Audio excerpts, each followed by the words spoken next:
So yeah, I'm Scott, and I look like I'm a drug addict. Don't you just hate how you start to love something as soon as everybody tells you you just can't do it anymore? I look like I feel that way about crystal meth.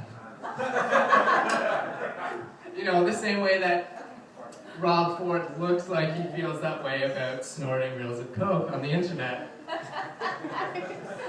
Oh, technology, you're the devil. But no, I don't think anybody really cares if Rob Ford does cocaine. I mean, with this face, I don't care. And the mayor of Montreal, he doesn't care. And Chrétien, he definitely doesn't care. I mean, we've all got issues, is what I'm saying. Especially Chrétien. He's a mess, right?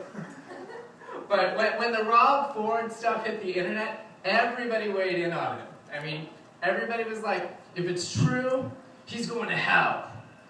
And I was thinking, bitch, please. Why do you want to ruin a good thing like hell? We're going to have saunas. We're going to have s'mores. No fucking winter ever.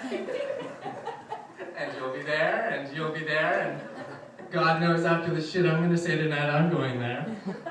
But why do you want to ruin it with Rob Ford, you know? Send him somewhere he deserves, like Saskatoon. But no, we're all going to hell. It's kind of like Algonquin College. They're letting everybody in these days. The only difference is what we're spending our time doing while we're there. But I know I'm going to hell because my grandmother tells me all the time while she's sprinkling garlic around the room. Isn't that cute? She thinks I'm a vampire. She's obviously a lunatic. I'm a vegetarian, not a vampire.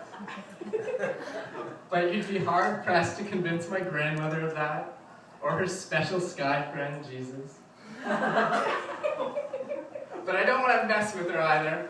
I mean, arthritis has taken its toll these days, but I'm pretty sure that in her prime, my grandmother used to be a ninja. At least she could have been the thing that tries to eat ninjas in those grainy B movies. I've never been a ninja, and I lack her swimmer shoulders. So I just try to reason with the woman instead. I go, okay, Granny, okay, but maybe hell is just a metaphor, right? You know, maybe your cute special sky friend wrote this book 1,500 years ago and came up with these rules, but maybe it's a test, right? You know, to see if you'll still love and show compassion for everybody on earth anyways. And my grandmother looks at her picture of the baby Jesus, and she looks at me, and she looks back at her picture of the baby Jesus, and she winks. And she goes, I always cheat at tests.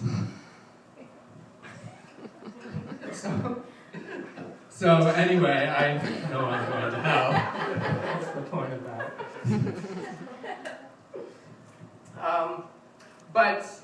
And obviously I'm pretty pissed off about my genetics, right? And it's not just my grandmother. I mean, it's more that the more I see the world, the more I realize that the things I thought were true had no validity at all. For instance, I used to think my aunt was this honest teacher by day and a hard-working bookkeeper at night. Nah, no. Turns out, drug mule by day. And, well, drug mule by night. That's really a profession you have to commit to around the clock if you have any ambition for upward mobility. Hashtag way to go, Anselm. Way to go. But I wanted to talk about how stupid my family is to underscore a point. I mean, my boyfriend should not be as hot as he is. Look at me, I'm a mess. I'm like a human abortion. But he's gorgeous, and I don't get it. And, you know, we're sitting there watching the news last month, and he's filling out his Algonquin application because he's a go-getter like that. And OJ comes on, because OJ Simpson's trying to get out of jail. And I look at OJ, and I look at my boyfriend, and I look at OJ, and I look at my boyfriend, and I'm like, God damn it, you look like OJ Simpson, you know, before he went batshit crazy.